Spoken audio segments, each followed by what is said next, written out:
जी इमरान खान से मिलने के बाद इस वक्त अलीमा खान और खान साहब की जो सिस्टर्स हैं वो आ गई हैं। बिलाखिर अलीमा खान साहब आपकी मुलाकात हो चुकी है तकरीबन 1.5 से 2 माह बाद। कैसे लग रहे थे खान साहब, क्या कहना था, क्या गुफ्तगू हुई, बताइएगा आज। नहीं, उनको हमने पहले, आपको पता है 25-20 मिनट तो होते हैं सारे, तो 5 मिनट लगाकर हमने उनको बताया कि पिछली 8 दफ़ा कैसे जो आखिरी दफ़ा हमारी बहनों को इजाज़त मिली है और जो आज हमें इजाज़त मिली है वो इसलिए क्योंकि इतने लोगों ने आके सपोर्ट किया है और सब ने इस गर्मी में आके साथ खड़े हुए हैं। उन्होंने जो साथ दिया है इसकी वजह से हमें इजाज़त मिली है।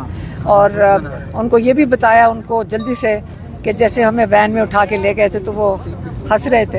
अच्छा, हमने उनको बताया कि हमें जाके चक्री छोड़ दी। फिर क्या हुआ, मैंने कहा दूसरी दफा फिर उठा के पहले छोटी वैन में लेके गए, फिर बड़ी वैन में लेके गए। आपके दोनों अपोजिशन लीडर भी थे। मैंने कहा हमें जाकर चक्री छोड़ाए। तो उनको पहले ये बताया था, फिर उनको थोड़ा सा बताया कि पाकिस्तानियों ने कितना जज्बा दिखाया और कितना कैसे उन्होंने सोशल मीडिया पे कैसे फाइट किया उन्होंने। जमीन देखें, जब फौज की सपोर्ट कहाँ से आ रही है, आपके अवाम से आती है। आजकल अवाम के पास फोन है और फोन उन्होंने पकड़ के जो धुलाई इन्होंने की है इंडिया की, पहले इन्होंने धुलाई की है और उसके बाद हमारी फौज के साथ सपोर्ट इसी तरह ही मिलती है ना हमारे फौज को भी। और उनको शहादतों का भी बताया कि कितने लोग शहीद हुए हैं। उनको बड़ा दुख हुआ। हमने बताया कि जो एयरमैन ड्रोन वो हमारे एक बेस पे अंदर घुस गया था हैंगर के, जिसमें एक स्क्वाड्रन लीडर और 3 हमारे एयरमैन शहीद हुए हैं उससे, उसका भी उनको बताया। उनका पता नहीं उनको क्यों नहीं पता था, उसके अखबार में आया कि नहीं आया ये नहीं मुझे पता। खान साहब के सवाल से क्या रद्द-ए-अमल था? नहीं, देखें क्या उनका रद्द-ए-अमल होना, उनको हम तो अपडेट जितना थोड़ा बहुत जल्दी से कर सके। लेकिन वो यही बात कर रहे थे कि ये जो मोदी है ना, ये पाकिस्तान का, उसका ख़ास एक हेट्रेड है पाकिस्तान के साथ। और जो आप लोगों ने उसके साथ मिल के कर दिया है, सोशल मीडिया वॉरियर्स और हमारे वॉरियर्स ने, ज़मीनी वॉरियर्स ने, तो वो बदला उतारने के लिए उनका खदशा है और उनका ख्याल है कि मैं सही कह रहा हूँ कि ये वापस आएगा, ये आपको इकोनॉमिकली इसको अफेक्ट करेगा। आप खान साहब कितने खुश थे? भारत हार चुका है ये जंग, तो इस पर खान साहब कितने खुश थे? नहीं, खान साहब कह रहे थे कि वो इसका बदला उतारेगा। खुश क्या होना है, उनको पता है पाकिस्तानियों का, लेकिन वो कह रहे थे कि बदला उतारेगा। लेकिन हमने अपने आप को कमज़ोर कर दिया क्योंकि हमने अपना रूल ऑफ लॉ को दफन कर दिया है, हमने उसको बिल्कुल ख़त्म कर दिया है। जब आप रूल ऑफ लॉ ख़त्म करते हैं तो आप, वो कह रहे थे इन्वेस्टमेंट नहीं आएगी पाकिस्तान में। जब इन्वेस्टमेंट नहीं आएगी तो इकोनॉमिकली पाकिस्तान को हिट करेगा, जंग नहीं हिट करेगी।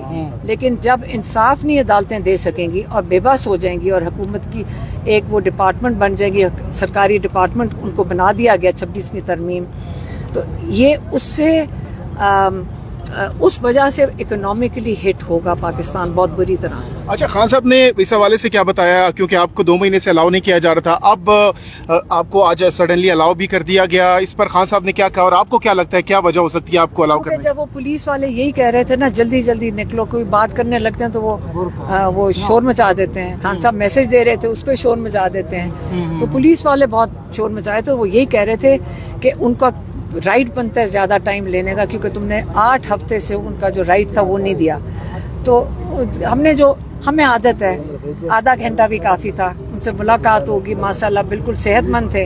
हाँ। तो एक साफ़ी मजहर बरलास साहब की जानिब से कहा गया कि खान साहब से एक मुलाकात हुई है और उनको एक पैगाम पहुंचाया गया कि आप बस कर दें। इस हवाले से खान साहब ने कुछ बताया, कितनी सदाकत है इस खबर? इमरान खान के पास अगर कोई जाएगा ना, तो आपको पता नहीं है इमरान खान का, वो कभी कोई सीक्रेट रखते हैं? उन्होंने आज तक जिंदगी में कोई सीक्रेट नहीं रखी। लोग डरते मारे मिलते भी नहीं है उनको, कि उनको पता है इमरान खान ने सारा कुछ आप लोगों को बाहर बता देना है। इसलिए इमरान खान को कोई नहीं मिल रहा। मैंने कहा था कि उन्होंने कहा शहबाज शरीफ, मैंने कहा शहबाज शरीफ को कहो जरा एक फ़ोन कर दें जेल के अंदर, अगर कर सकते हैं तो कर लें। तो खुद ही नहीं, कोई कांटेक्ट ही नहीं इमरान से करते। अपनी रिहाई के हवाले से इमरान खान ने क्या बताया, कब तक उनको लग रहा है कि अब वो रिहा हो जाएंगे? क्योंकि उन्होंने पहले कहा था कि ईद से अगली ईद में ईद अपने अवाम के साथ गुजारूंगे। इस हवाले से कोई डेवलपमेंट हो सकती है आने वाले दिनों में?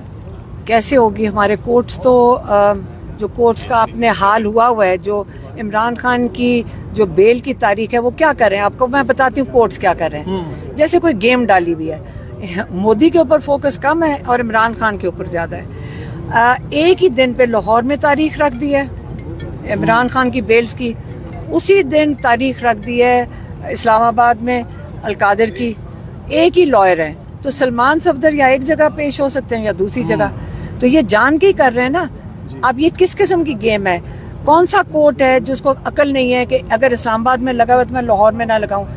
इसका मतलब है ये सरकारी डिपार्टमेंट की तरह मैनेज हो रहे हैं। तो इमरान खान को इंसाफ कहाँ से मिलेगा? आप मुझे बता दें, कहाँ से मिलेगा?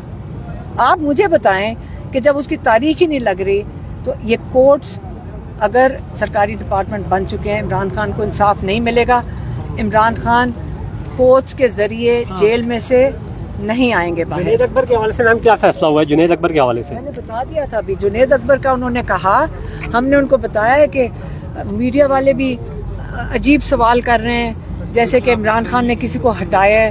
इमरान खान ने कहा नहीं जुनैद, मैंने कहा ये आप सारे गलत सवाल ही कर रहे थे ना। मैंने कहा आपकी इस बात से, तो वो उनको भी नहीं समझ आ रही थी, क्योंकि उन्होंने कहा मेरे लिए सबसे बड़ी प्रायोरिटी तहरीक है और तहरीक की मोबिलाइजेशन जुनैद अकबर के ज़िम्मे की है।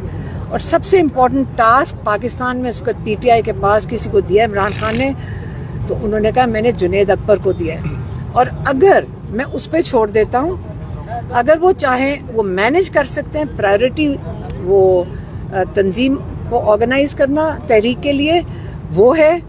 अगर वो उसको मैनेज करके पीएससी को भी मैनेज कर सकते हैं तो ये उनकी मर्जी होगी। इमरान खान ने उनके ऊपर छोड़ दिया। खान साहब ने कुछ अर्सा पहले कहा था कि नवाज शरीफ साहब जब भी पाक इंडिया की जंग होगी तो नवाज साहब चुप हो जाएंगे, ये नहीं बोलेंगे। तो उनको बताया आपने कि उनकी मशीन को आज कुछ सालों बाद सच साबित हो गई है।